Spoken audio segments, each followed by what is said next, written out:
kind of keep it here. So this doesn't have to be the discussion, but what I want to start with is this. Take a look at the board. Take a look at the board. I don't think we're going to get through every point here. I think that would be a little silly if we tried to. So what I want to do is I try to throw a bunch of different topics and ideas and things and questions up here, right? There should be close to 30 individual points on here under 10 subheadings. Call them out. What up here do you actually want us to talk about today? Let's see if we can get, close to 10 different topics that are on the board here that we do want to talk about. I'll come and I'll circle it in green.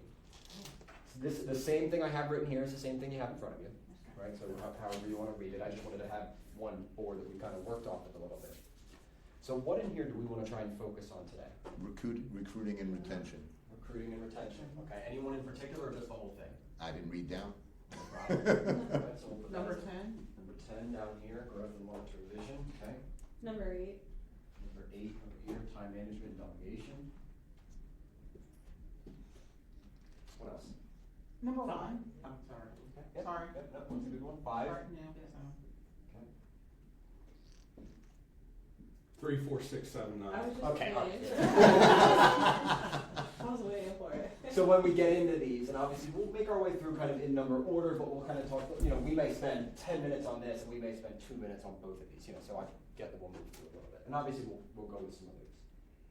Let's talk a little format here for a second. Everybody in this room is a good speaker. Everybody in this room has a lot of experience and a lot of opinions. In an effort to allow all of us some floor time, some speaking time, make sure that our responses are succinct, appropriate, truncated, so that we can get to the points and that we can have counterpoints, right? 5-minute soliloquies, I will shut you down hard, okay? So let's jump into this, right? So let's talk a little team structures and roles. So how do you structure your team, which is, I think, coming into a lot of change with Gary. He's taken a look at the 7 levels and he's really reconsidering there are different pathways to structure. What are the challenges in defining and delegating responsibilities? And how do you identify when it is time to add new roles? I think actually one of the most important ones in here, and obviously they're all important, but what are the challenges in defining and delegating responsibilities? I think for any team in any organization can be tricky.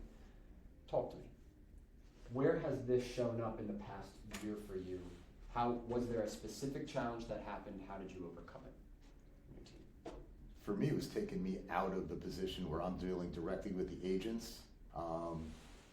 I know it's shocking. I have a very direct way about me, and that turned a lot of them off. So by putting Tracy and Kim in there as a buffer, and having Kim as director of ops, handling all of the paperwork side of our business and managing our virtual assistants in the Philippines, and Tracy handling all of our sales side and doing that, and then I'm there for both of them. Yeah. Made it a lot easier. Was that hard for you to take yourself out of that role? No, it was an absolute pleasure, to be brutally honest. Okay. Does anybody else see that for themselves, that would be difficult? Because as you grow, there are going to have to be layers of your management, right? And giving up final control is the hardest thing that we as agents do. We built our business as being very controlling of the process and all the communication. And now you're leaving that up to somebody else. So it seems like you approach that with joy. Oh, absolutely. Okay. I mean, I gotta tell you straight up, I mean, taking my name off the team, that was huge. Because it allowed every agent on that team to say, I'm a partner of the Diamond Homes team, and no one has to look around and go, where's Mark? Yeah. Was that hard for you to switch from? No, actually, when they suggested it, I was dying to do it. Okay. I love it. Good. I mean, you can only do that because you have a Kim and a Tracy. Yeah, you have to have. Without those, Well, like I said, I called them my Mo Anderson and Mary Tennant. I mean, they are phenomenal. So let's talk a little team structure for a second. Let's actually talk about how you structure your team. Would you say that the folks in this room and the teams in this office are all fairly structured similarly? Where do we think some of the teams in here, or speak for yourselves, where do you feel as though you break from some of the more traditional teamified creation and you're kind of doing it a slightly different way? Does anybody feel like they're doing something a little bit out of the norm? Okay. It's okay. Jump on in. Jump on in. Go ahead. I have a lot of support staff. I don't just have one person. I have a director of operations, I have a marketing director, and I have a TC. So having people that are directly assigned certain tasks makes it easier because then they only have their one lane to stay in and they don't get burnt out. Yeah, and that's, Are they all US based or you have virtual? The 3 of them are US based. yeah. We they're also all- have VAs. Yeah, okay. So I know you were about to jump in there. So I would say on the split side of things, I know like we are not doing things according to the MREA. Okay. Where do you and, think that deviation is, and why do you think you went that direction? we went that direction, so my previous partner, and I had a conversation where we wanted to do something different financially. And Legacy just kind of let me continue that path. So I know like it's supposed to make this financial sense, but I think it created a better relationship between agents and I. Like they're never like, this is all I got, or how is it I did this and this is what I'm making. Like those, we never have those conversations now. Okay. So talk to me more, how do you identify when it's time to start adding new roles? Who's on the verge of adding one? Okay. What's the need, give us a little context. Like Kim, right, an admin, Okay. position. When you realize or you feel the pain, right, of maybe your schedule, maybe your paperwork, maybe your like things that aren't moving the needle, but things that that need to get done, having another person to accomplish those tasks. So you said feel the pain in there. Right. Go a little deeper on that. Okay, so like I have 5 million things happening in a week, right? And prioritizing those are great, but having somebody to say, hey, don't forget you have 1 o'clock. Hey, don't forget you have a 3 o'clock. Or hey, I sent that to the mail. Or hey, worked on that social media piece for the team, or whatever it may be. Or I picked up that thing that you needed to do. Having a person like that in your business helps alleviate a lot of the mental mud and allows you to focus and streamline into needle moving activities better. Okay. Who hired a buyer's agent before an admin? Be honest. I've done it. Okay. Who becomes the admin in that scenario? In my case, it was me. Yeah. I hired an admin, I was the admin. But I was married to her, so it's a little rough. Wow, yeah. The firing was even more fun. Yeah, you're Debbie, how did you balance that? Now, did you feel as though you were able to take on a buyer's agent and coach them and still be able to handle the admin side yourselves? Or did you delegate administrative work that agent would have to do onto the agent themselves and then help them through it? So how did you kind of balance that workload with them? You have to remember it's been a long time ago that I started a team, and back then, they said hire your assistant first. Of course, I didn't. And then it took me 2 assistants to get one that was beneficial. So there's a lot of things you do yourself, but you also have those people do it for themselves. So I have to say that the paperwork piece of this was very different back then, as far as getting yourself paid and having assistants in the office. So it was a whole different ballgame. But when I got the right assistant, oh my God! I mean, really, she was the team leader in a lot of respects. She took care of an awful lot of stuff for me, and as it evolved, when she retired, I had to celebrate cutting off my right arm. It was really a difficult time. And the transition, I had another one that was really good too. Yeah. I got him from the front desk. It's really fun. I got first one. Actually, the first one was a friend of mine that I introduced her to get her the job at the front desk. The second one, front desk. This time I get the front desk again. Yeah, I think they have a ban on you, like a Yeah. 200-foot distance you have to keep from the front desk. Right? now. You're allowed to poach from the front desk, I mean, come on. We'll talk about that. Actually, I got her from the mortgage company. Yeah, from the mortgage company. That's right. How many months? When they default. How many months of salary should you have in reserve in order to hire your first admin? Isn't it 6? 3. 3. About 3. Okay. Yeah, if you're not seeing improvement in your business from that admin, and you're not bringing in more money because of them, that's probably the wrong hire, Mhm. and you can get out of that within 3 months anyway. I think so many of us, we want to have a whole year, like, oh, if I have to pay them $36,000 or $40,000 or $42,000 or whatever it is, you need to have about 7, 8, 10 stashed away, and that's enough to bring that first admin in, because they should be a net positive to your business. Any questions before we move on from team structure and roles? That it doesn't have to necessarily be one here. If you have a specific you want to ask before we jump to recruiting and retention. Feel good? So let's talk on recruiting and retention. So strategies for attracting top talent to your team. How do you keep agents and admin motivated and engaged? And what are the best practices for onboarding new team members? So who wants to jump in? Feel free to jump in wherever you want on this one to start. What's speaking to you here? Who's working on bringing in talent to their team? I should see all hands raised. Okay. So let's talk about strategies for attracting top talent to the team. Now you could just constantly poach front desk people.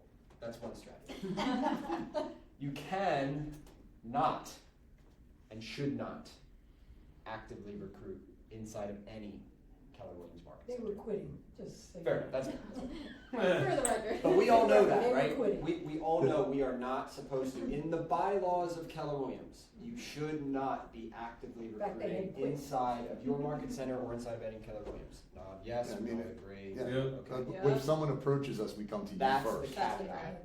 That is the caveat. If an agent comes to you of their own volition and says, Mark, I'm struggling as a solo, do you got any space on your team?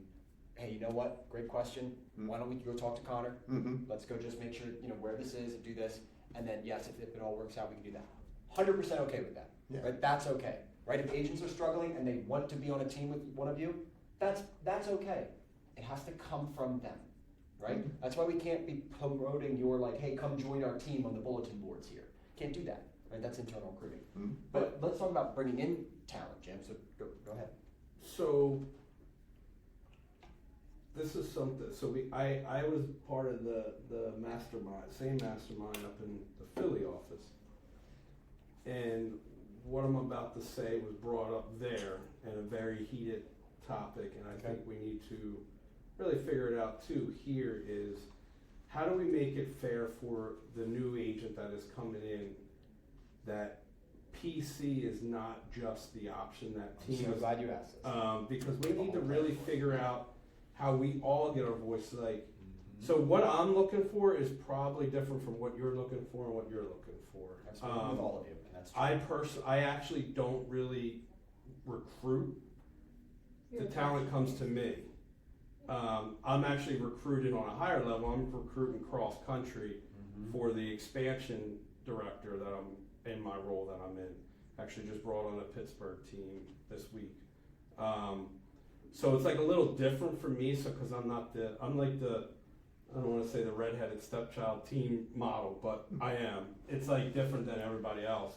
But I want to make sure that we're all given a fair chance. If someone walks off the street and walks in and says, "Hey, I hear a team is the right," because I swear by teams. Mm-hmm. When I was a brand new agent, I was on a mega team, had 48 agents on it at one point. I wouldn't be here where I am today if it wasn't for that. Agreed.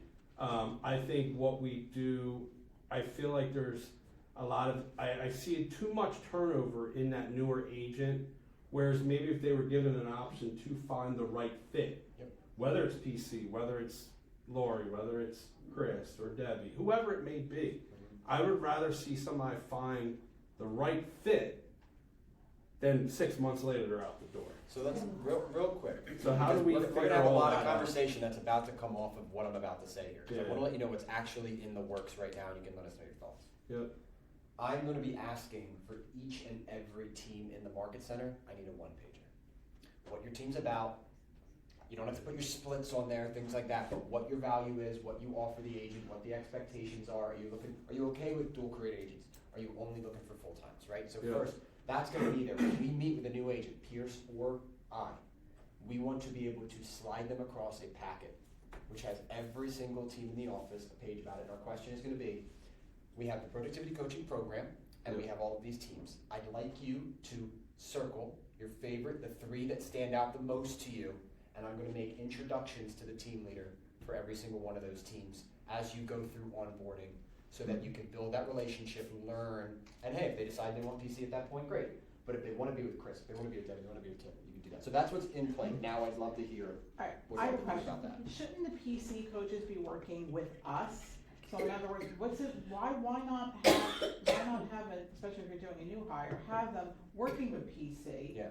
and part of your team? I Well, know Jim- Chris and. Yeah, you I've guys- done Yep, Jim's brought the stuff. Do you wanna tell her kind of the way you had it run when you were doing it? So that we way? had, so obviously I'm part of an expansion team, so there's different structure model than the average team.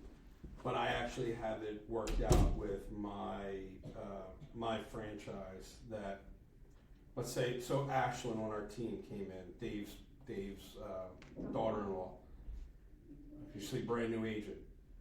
Dave and I aren't in a position to coach, mentor, and train.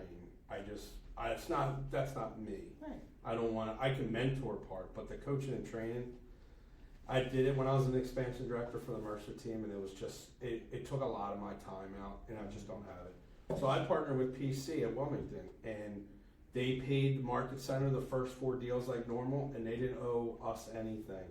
So that way they gets them up and running.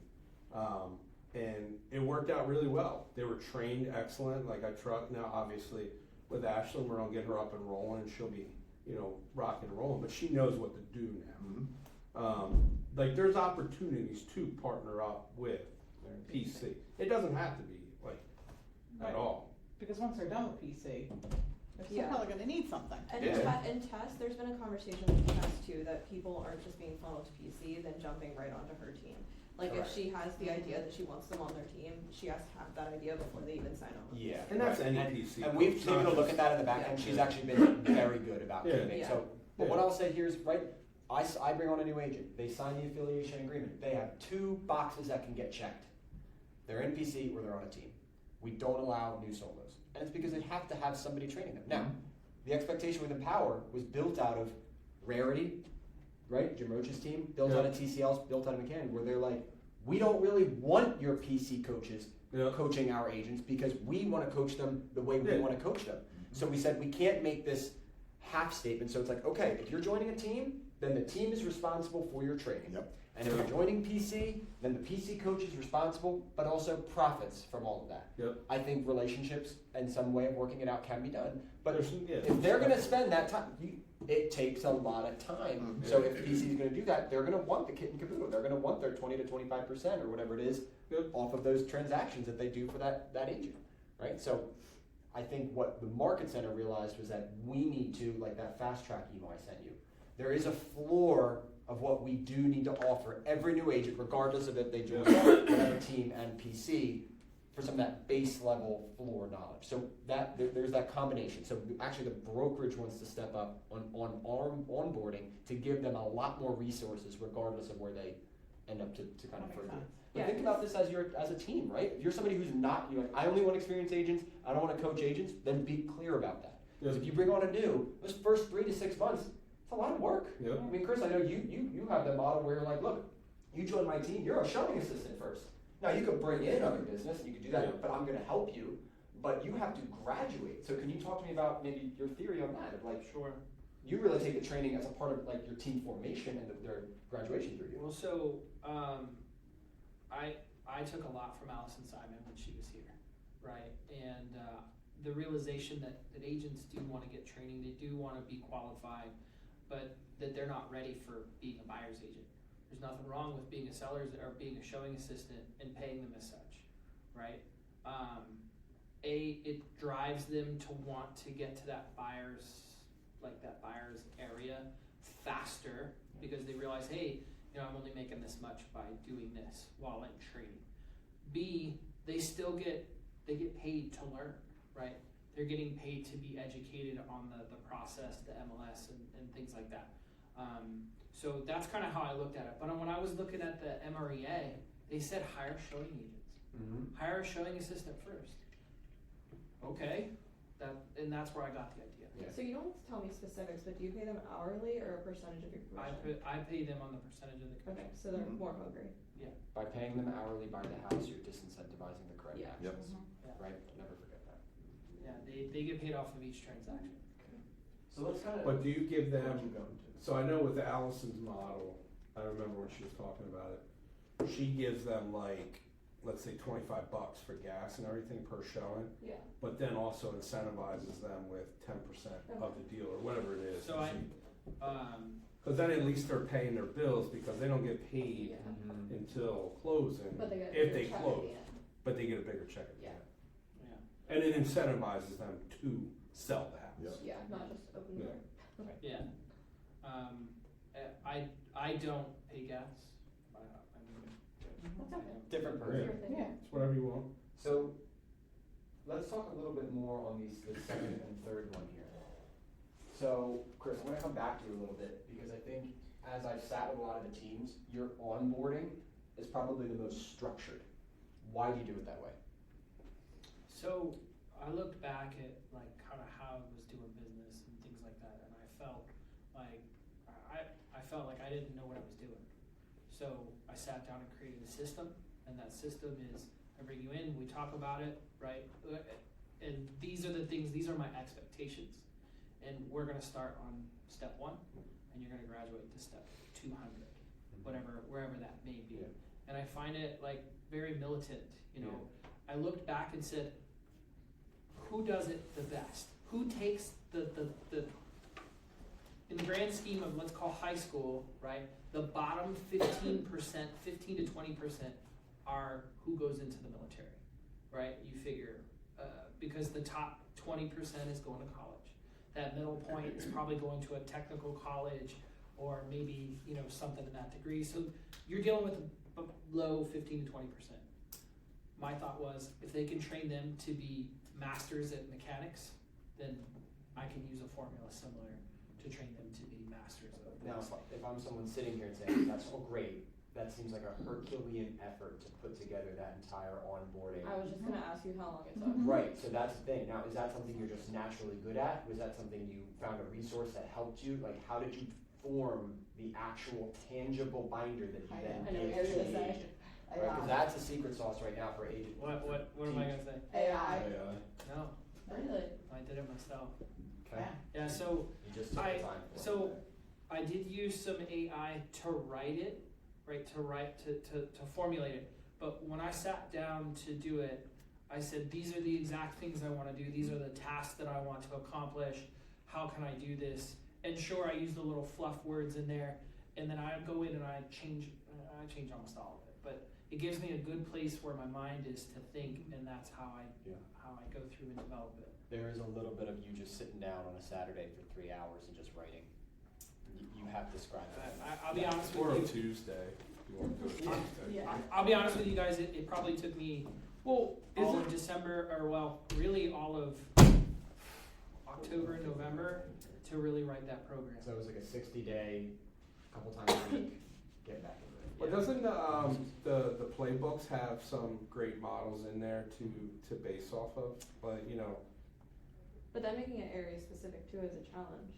well, yeah, So I think that's 100%. where it comes into. But you can play. get like the basics. Yeah. Well, also You it's- kind of build from that. Yeah, the basics are that, but you use a different CRM than you use, and you use Yeah. a different CRM than you use. So like, there's these technical things that become different per technology suite that you're going to be using too. Yeah. And I think with creating an onboarding process, you really have to take your mind like out of your head almost and try to be a new agent all over again.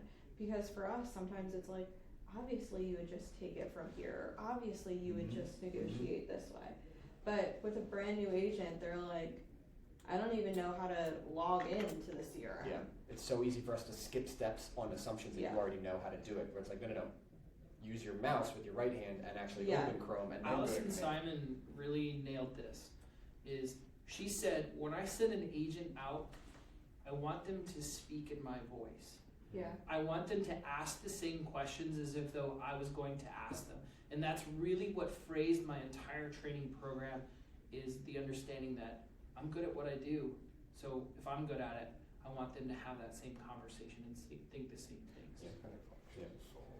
So let's jump from recruiting and retention then. Let's jump down here to team culture and Yeah. communication. So what steps do you take to foster a positive and productive team culture?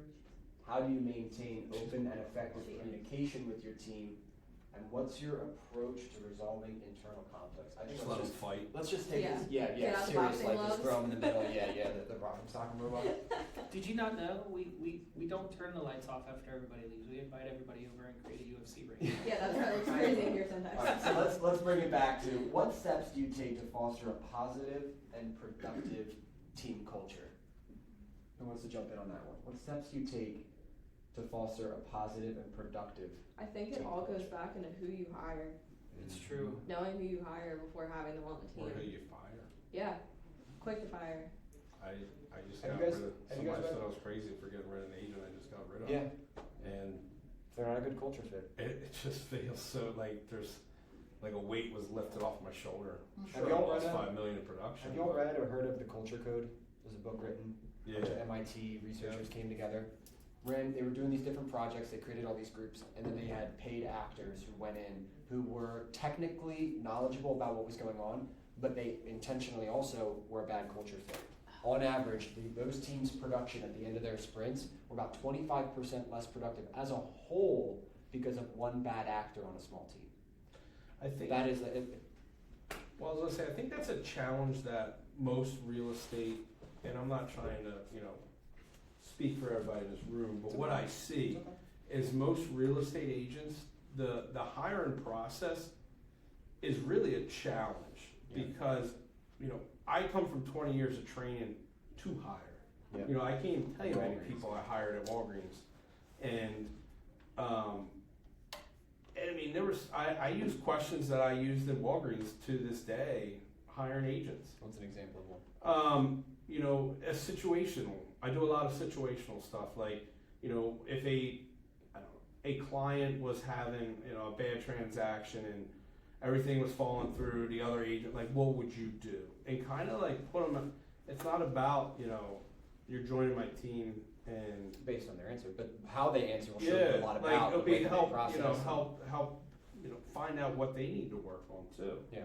And a lot of people are like, wait, like, I thought this would just be easy, you just hire me. But like, when I went for the Mercer team, it was the same thing. They didn't just, ask me, do you breathe? Like, Yeah. do you have a license? Yeah. They went a little deeper, and I'm like, damn. Like when I did that, I'm like, dang, did I just fail this? Like, Yeah. I thought joining a team, you just join, and you're good. Yeah. But no, I think that's and that's why I recommend anybody who's a team owner to take career visioning. Thank you for teeing that up. I was very much about to go. I get my free copy for next time, for mentioning it. But no, like I've taken career visioning 3 times maybe, and it's been a different instructor every time, and I've learned something different every time. Yeah. So I don't think that's something that we utilize enough as an industry to promote, because that's where a lot of agents I see have an issue with. Well, you'll be Hiring. surprised. You'll go through the KPA, it looks fine. You'll go Or through, even an you'll go admin. through the motivational interview, it'll be fine. But then Like you get to the one or two questions right near the end, which are these kind of crucial questions. We have countless stories. People are like, everything was good, but then I really got to these last set of questions, and then it was a hard no. So don't shortchange it just because you like the person, just because they did score decently well on spatial recognition on the KPI. Like, these things are meant as a process. They can't take pieces of it out. You should really go through the whole thing. Yeah, I think you should also, when looking at new agents or hiring agents, when they're answering the questions that you're asking, really look into how they're answering them. Like if you're asking them, what's your goal for 2025? And they're like, to make $100,000. Okay, but why? Yeah. Why is $100,000 Find their why. important to you? And if they just have nothing to say, they're probably not as goal oriented as they initially seem with Yeah, that they $100,000. just want something. Yeah. Yeah. And even like they might have answers. I'm trying to think of an example to give you guys, but something might be short and sweet and might check out, but like they haven't explained it at all. And that shows like how their depth of thinking is. And maybe they're not actually like that independent of a thinker. And that could weigh down on you way more than you initially anticipated. I want to pivot this because I think we're missing. So there's 2 things in here. I think actually positive and productive are slightly different in here. Well, I could crack a whip and get a really productive sales force for 6 months, then I'll burn them all out. Yeah. So how do you balance pushing and encouraging to do more units, but at the same time, like It's still a place they want to come to work. It's still a place that they enjoy coming to work, not just because they're selling homes in a dictatorial style, but how do you actually foster a so what are some of the ways that y'all have had in a team to actually have a positive experience throughout? So I have an approach with I'll take you through a short process. So you meet a new agent, you think they're a fit, but it's not just me. There's 12 other people. Yep. So yes, we do KPAs, we go through all that process. People can beat the system. Yeah. Because you're interviewing with their representative and they think they know what real estate is. And we've talked about what you think it is versus what it is. They meet with everybody on the team. Everybody in the team has a say-so. They all feel like, they all are partners. Like Mark said it the best. Like, Yep. making sure everybody on the team has a buy-in. Everybody's goals needs to have that overlap. If I meet with somebody who's great, wonderful, but their goals and what they want to do don't overlap with everybody else's, they're probably not going to be a fit. They're going to feel like the odd person out. So thank you, but no thank you. Yeah. Like, we wish you the best. Maybe meet with the Mercer team, maybe meet with Caroline, maybe meet with Lori, maybe meet with Debbie, maybe meet with Chris, because you're not a fit here. So that's like super important for our team. So that's one question. The other one, positivity over productivity. So for positivity, I don't know if this is that or more fostering a team environment.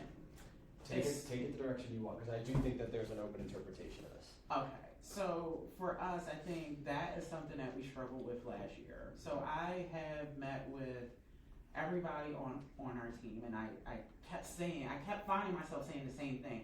This doesn't feel like a team. The only thing you guys have in common is me. You come to me for everything. You don't talk to the person next to you. And yes, we have group text message, we have this, we have that. You know when that changed? When we started doing team building activities. Yep. Physically being together. So every Thank month, you for going there. yeah, every Thank you. single month. So we did over in Newark, they have the virtual, like you're inside the game. So all of us, and they have these group activities. You're inside a video game, you're wearing a VR set, and you have to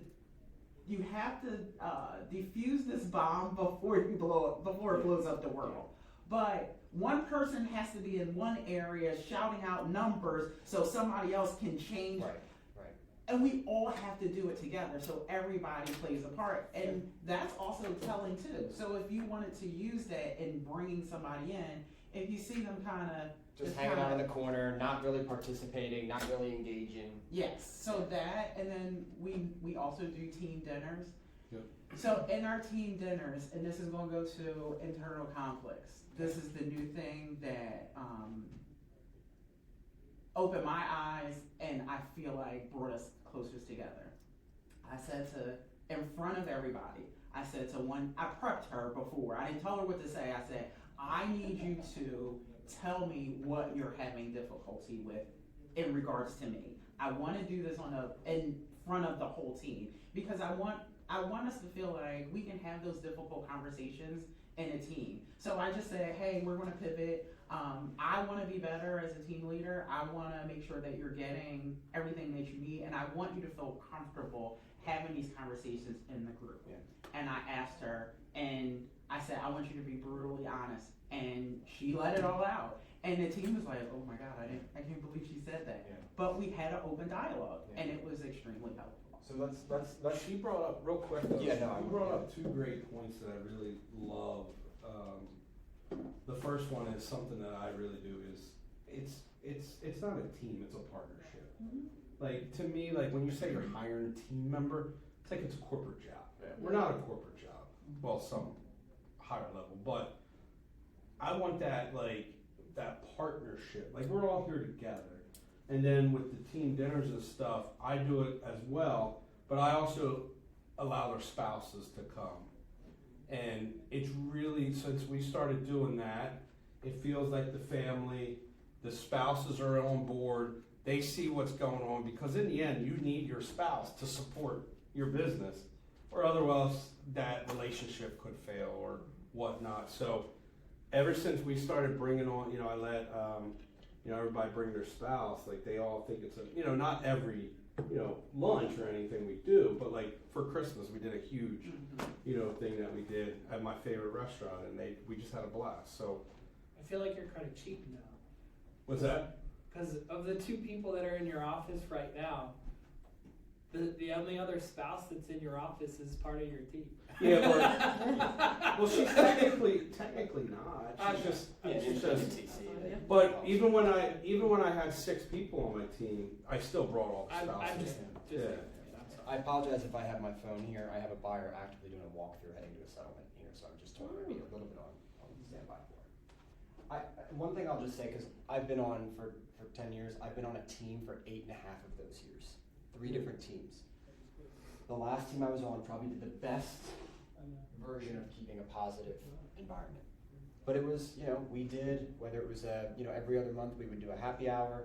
Every winter we had our team dinner that we did together. Every summer we went down to the shore. We went down to the condo for a day and did a day on the boat and did a little bar hopping and stuff.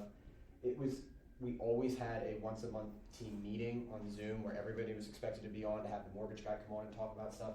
He forced every 6 weeks we had to be doing something as a team.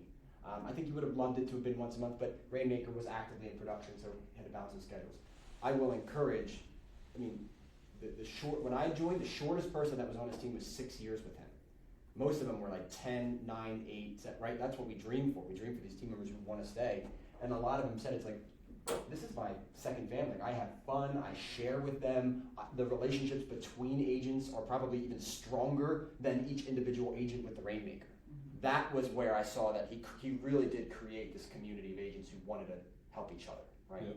So anything left here on 5 before we start jumping over to 8? We're at about 12:40 here. I got Grav coming in for his 1 o'clock, so I want to kind of take this home strong here with some of these. All right. So let's jump over to here to 8 then. So time management and delegation. How do you balance? I think this is probably everyone in here is actively in production and running a team, right? So I think we can all talk about this a little bit. So how do you balance leadership responsibilities with your personal production? Where have you seen that as a win for you? What systems do you have in place to create boundaries? Or is this just kind of a mess at the moment? And it's I'm every day is a little bit different. If I'm not being bothered, I'll do lead gen. Or is it they only get me a certain time? So talk. What are some of the things that you find have been successful, or what are some of the struggles when it comes to that balance? I'll say, Go ahead. Carolyn and Chris. I'll say that I'm struggling a lot with balancing it. Okay. Because I feel like I'm prioritizing the people on my team over my own production, and it's really starting to piss me off. And I'm trying to figure out how to be accessible, but not too accessible at the same time. Yeah. I don't want to be so non-accessible that people don't feel like they're on a team, but I also don't want it to take away from my own production to where I'm losing on both ends. Yeah. I've got 2 pieces. So one, I also am struggling. However, I have started figuring out and set Wednesday is my day, because it's an opportunity for agents to come in here and get these great trainings from people like Gaurav. We do the same thing. Right. Wednesday is my day. Wednesday morning is our admin time, is our time to get together and talk about things. And then after training, we can work together as well. But something that may help with your team and may help with your struggling burnout in your personal is bring them with you. Yeah. Right? So when you're out on a showing and you're doing things, bring them with you. Hey, check this out. This is what I look at. These are the things. So you're giving them the training, and you're having the conversation with your clients how you would do it anyways. Whether it's a buyer presentation, a showing, a closing, whatever it may be, that could help alleviate some of your difficulties. Mm-hmm. Debbie, how do you balance these things? I want to come Debbie, and then I want to come to you, Jim. Right now, it's pretty easy, because I'm doing all the listings and they're doing the buyers. Okay. So it's a lot easier to manage all the listings. Yeah. And I still do a bunch of buyers that are personal, but I would say right now it's not going so well because there's everybody cut into the pandemic and they haven't come back out of it. Yeah, Yeah. that's the truth. So a lot of people just stay in their houses and look at their computers and think they're working. Yeah. You know, so it's, yeah, you gotta get people back on the road, going to see houses, educating themselves in the market, learning how to be a person and not just to be somebody on the other end of the computer or the phone. Amen. Jim, I wanna come to you in a second, but is, just a real quick question.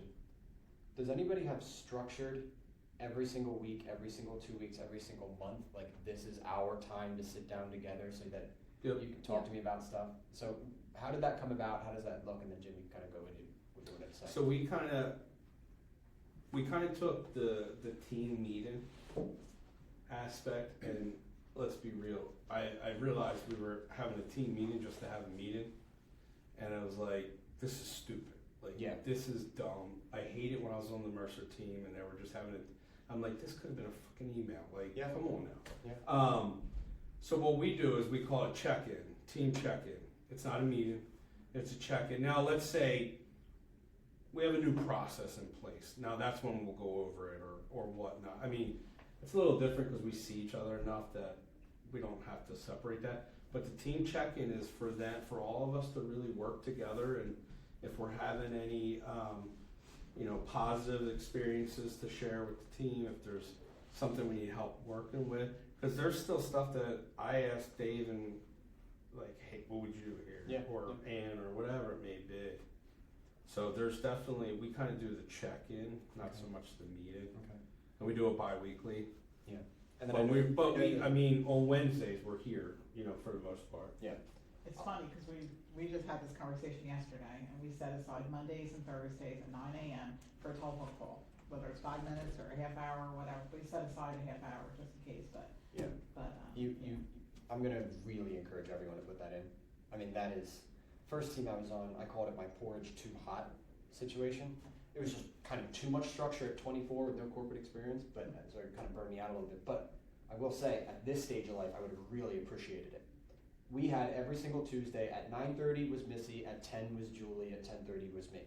And then every Wednesday at noon, we had our team meeting every single week. So I knew that I was gonna hear and the meeting was very structured. It was like, okay, you have to review your focus on 15, you have to give an update on where your main pipeline of buyers in. Kristen always had something about new listings that were coming up and what they were doing, and if there was gonna be a new prospecting angle of the neighborhoods we were gonna start going around.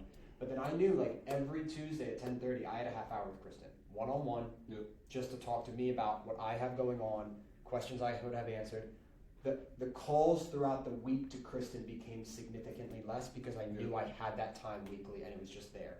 We didn't break it. Like, I literally never missed one of those. That was her thing, was to keep that. And then I could ask more open-ended questions at those team meetings. So that's it. So you want to kind of jump in here? So we used to have open hours, which I got from the tech training, but that didn't work. So we have the same thing that you have. Everybody has their one-on-one time, and they get a half an hour with me every single week. And I have noticed a significant drop in, hey, can I talk to you right now? I have this situation. Like, they have their one-on-one. Sometimes it does go over if they're working on something specific, but we're picking up from where we left off the last week. One thing that I did take from Jerry, though, if we have an itinerary and you didn't do the work, we cancel the call. Yeah. So that right there is really made them step it up. So I think we had a lot of canceled calls when we first started doing it, because people were like, oh, well, I didn't get to. I'm like, all right, so we're gonna disconnect now and we'll have the next one standing. And if you don't do it, then we're gonna just take it off the calendar, because I see that it's not a value to you. Mm-hmm. But ever since I just cut it right off, now everybody shows up with their itinerary, what they were supposed to accomplish, and we go right through it. It is. The standards of your team are what you enforce. Not what you put on paper, it's what you enforce. Yeah, go ahead, Kyle. So something that I'm struggling with, and anybody feel free to jump in for any suggestions. I'm doing something very similar to what everyone else is. So like, I'm meeting with agents once a week, we're having really good conversations, but then I feel like the retention of the information that I'm being given in that one-on-one, like, I don't know where it goes. Because then my phone is being like buzzed constantly with random questions. Is when you do your meetings, do you do them with? So I've been using it. Otter? Otter AI, Fathom, these Yeah. are all kind Are of. you Like using- type as we do Zoom. So, So- normally they're in person and I'm watching them take notes. I don't know where the notes go or if I'm just an easy person, and I'll be the first one to say that I've kind of created this because I'm such a like problem solver. I just want it solved instead of teaching someone to fish, I guess. So I'm trying as within the past like month and a half to really pull information out of agents when they're asking me questions like randomly like, well, what do I do in this situation? Well, what would the listing agent want to hear right now? Yeah. Like, yeah, you're late on the mortgage commitment, but like, what would, if you were the listing agent, because you've been the listing agent before, you would want to hear what the solution is. Mhm. Okay, we'll have it by Friday. There's an issue with X, Y, and Z. Lender guarantees it. CC lender. But that problem solving, I think, is what I'm missing sometimes. I would definitely follow up with notes. Interesting. That's, I'm sorry. No, Chris. Tiff, go ahead. and we'll come I to would Chris, and then definitely we'll move on follow to up this with next. notes because that Otter thing is a game changer for me. I'm like all over the place. Yeah. But when I look at, especially when you're talking to 12 different people, Yeah. it's hard for me to go, oh, Connor needs this, let me follow up with it. Yeah. I have those notes and then I forward them, and I think you may have said it where whenever you end a call, it should start with the next steps are. So it gives them the checklist and what we covered. So like, you take the last 3 minutes of your meeting and you say, just to surmise what we talked about today, blank, blank, blank, and blank. And your follow-up actions for this should be blank, blank, and blank. So then when I get the Otter, I'm really only looking at that bottom section. I'm not looking at everything we talked about Right. unless there's something Yeah, specific. it's just general flow of notes. Yeah. and stuff, And then if you have that, then when they follow up, then I would just maybe send them a copy of, because that. You can actually set it up as a recipient to just automatically receive the notes as soon as the call basically ends. Yeah. I'm pretty sure. Is it a recording? Yeah. It's, For So Zoom. real quick, Oh. you're on Zoom. It's like another participant. It reads like your iPhone voicemail gets Yeah, it'll say, everything, like, and then it Lori puts it into an on it, yeah. outline form for you. It can Wow. sometimes do main takeaways, different things like that. So I want to come to Chris real quick, and then our last kind of Yeah. 5-7 minutes here, we'll hit number 10. and we'll Just move two on. things, right? Number one is smaller bites, right? Instead of going, what do I do here, what do I do here, what do I do here? Just hit the first one Yeah. and kill it till it's dead, right? And then move on. Or don't move on. Go to the next week and have that same conversation. My second one is that maybe this is a sign that you need to look at your training, right? As to evaluating how, when an agent comes on board, what are my expectations? What are my qualifications, right? I could be a 10-year agent, but I walk in and I ask you a billion questions, right? Maybe that qualifications piece, maybe I need to walk them through what my qualifications are so that I can validate where I need to hone in on those conversations. One of the easiest memory recalls though is, okay, talk back to me, what are your obligations from here? Mhm. I've had to start doing that too, because I'll say like, all right, here's the things that I want done, and then I check in later in the day, 2 of the things weren't done. And she'll be like, oh, right, yeah, I forgot about that. So now it's okay, we're done, all right, what are the things that you're gonna accomplish? And they have to verbally say back to me what we just talked about. And I find that little bit of connection has been increasing their ability. All right, last couple minutes here, because I do wanna be appropriate for Gaurav, getting him in here, getting the thing ready to go. Let's talk about 10 for a second here.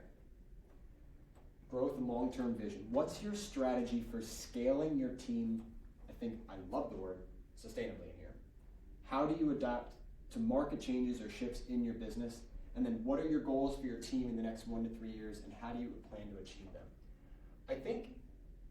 They're all important questions, but I think number 1 is the one that just happens at all times.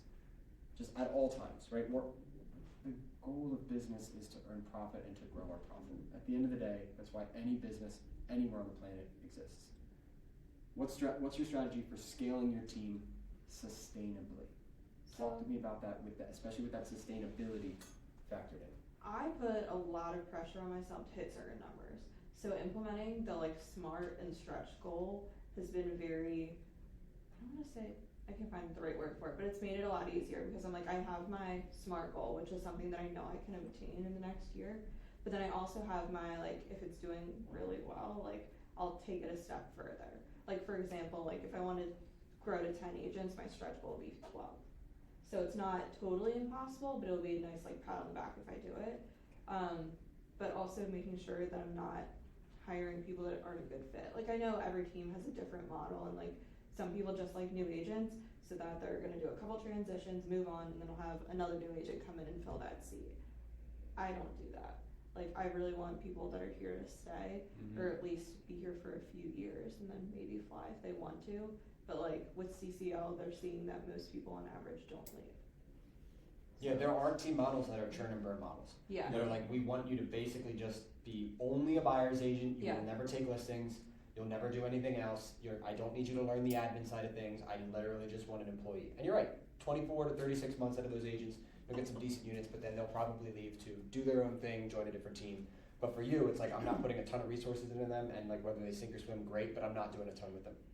The other option is you really gotta focus on how much you're training them up. Yep. So what else from this scaling? Talk to me more on the scaling idea. I think it's important to know, and I've probably said it already, to make sure their goals align with your goals. Yep. Because Yeah. my goal is to have agents with me for 10, 20 years, retire from being with me, because they get what they need, they get the support that they need, and they love that, and they wanna stay with me. So my intention is to create that environment. But if their personal goals and their business goals don't match my business, then they're not going to. Yeah, I mean, if you're going from England to America across the Atlantic, a 5-degree difference in your course and their course, by the time you get there, they're in Canada and you're in Florida, right? Like, so over time, that is only going to get wider. So being really, and that's why these temperature checks, these check-ins are so important, because did you have different energy last week than this week? How about the week before? So do your agents. If you're not constantly checking in, that course can get off real quick, and then it might be too much to overcome. All right, so again, 12:56 here. I want to start wrapping up. Any final thoughts? And here's where my next steps are, everyone. I'm going to make a request to everyone in this room. You see in your packet, there are 3 questions at the very, very end. Can each and every one of you, by the end of the week, send me a one-off email answering those 3 questions? That's all. That's my only homework. Jim, can you tell back to me what my homework is for you? 3 questions. Very You good. get a lot of homework. Thank you for this retention. Well, that's because I'm I want. pretty sure I still have other homework to do. That's because I want more out of each and every one. I think one thing that I would love to say to everyone in this room, this is something that I've really changed my mindset over the last year, is it's you versus you. Don't compare yourself to any other team that's out there. We're all different. What you do is different than what you do is different than what I do, and blah, blah, blah. Celebrate that. Don't worry about what everybody else does. If you're happy and your team's on the trajectory that you want to be, that's awesome. Who cares if you do 100 million next year? Good for you. I congratulate you. That'd be wonderful. Because, You will, wrong words, you will do. like, But you may not want to. yeah. That's it. So for Exactly. me, I'm at a point where, the most important thing is my kids. Yeah. So I don't want to be stuck in a partnership that it's taking up my time. After 5 o'clock, Yeah, 3 nights unless a week. it's an you need to do emergency, 6, yeah. or if we're working on an offer, same thing with an agent. Unless it's an emergency, I'm not reachable after 5. And Yeah. honestly, what is an emergency?